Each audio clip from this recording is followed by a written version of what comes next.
The following portion of Fox 43 AM Live is sponsored by Tender Loving Care Pet Nursing Hotel.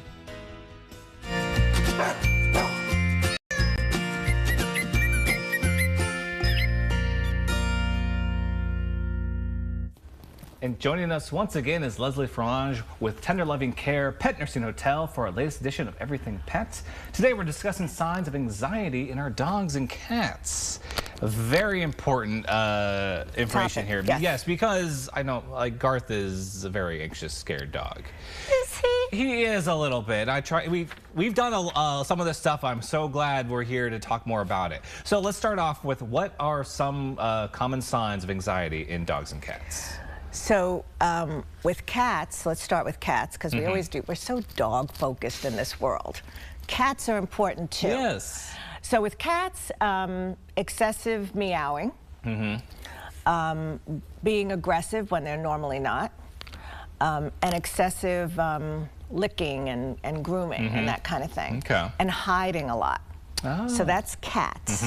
Okay, dogs, barking excessively, whining, also being aggressive, and just not being very social. Okay, those are some signs. If they're hiding, check up on them. Yeah. So how can we as pet owners help reduce anxiety at home then? Well, one of the things that we do with cats, let's start with cats again, is we have scratching posts.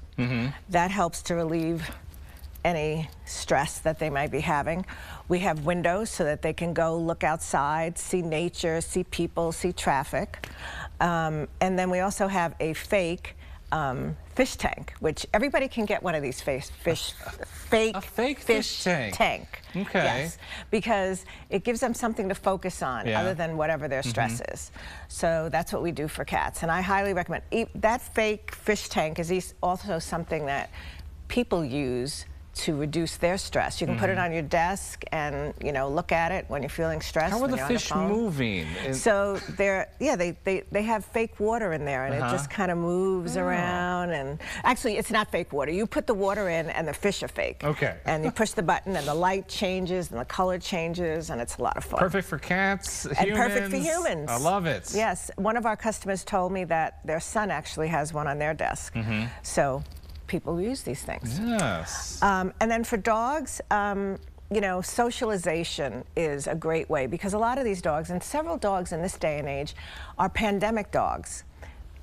You got them when the pandemic was on. There were nobody around in the house but you and the dog, and so they're not used to people. And so getting pets to be better socialized is one way. Another thing is our enrichment, giving them puzzles, giving them something to do. Mental stimulation is a great way. Introducing them to another dog. And then, just basically giving them the attention that they need. Because a lot of times, separation anxiety comes into play. Yeah. And so what we ask pet parents to do is to leave something with us that smells like them. So they still have this sense of home, sense of mom and dad. Yes, of course. So those are some of the things that you can do. Okay. So here you mentioned separation anxiety. What other triggers could there be for our pets that are causing this anxiety?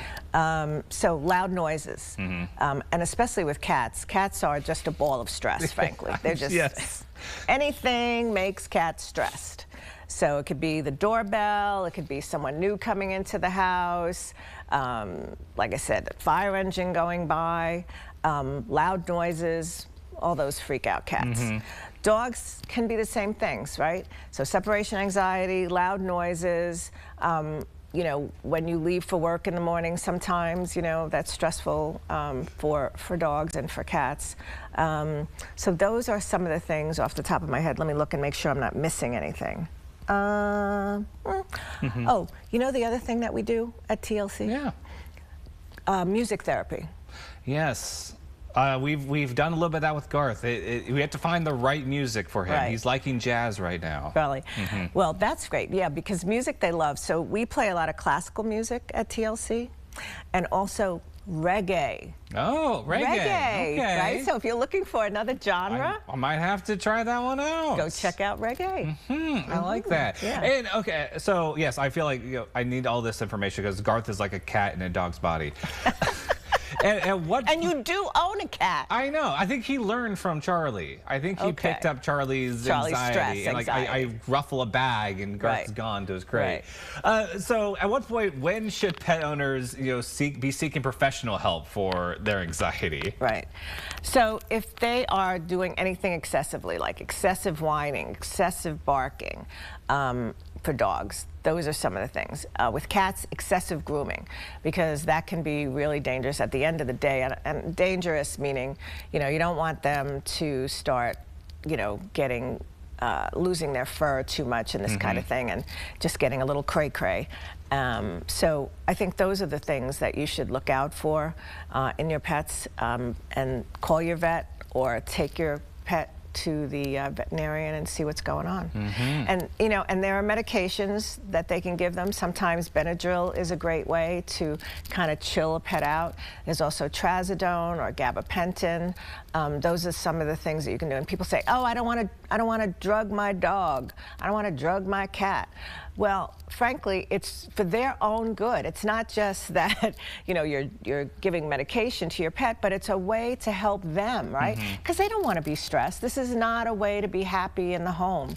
So just having something that can help knock down, take off the edge off of that stress, I think is a good thing. Wonderful. And Leslie, any final thoughts real fast before we wrap up?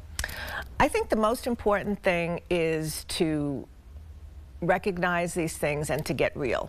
Like, don't try to say, oh no, that's not happening with my pet, because it's important, because as I said before, you want your pet to be happy, right? Or else why have them, right? So we want happy pets, we want them to be relaxed, because they help us relax.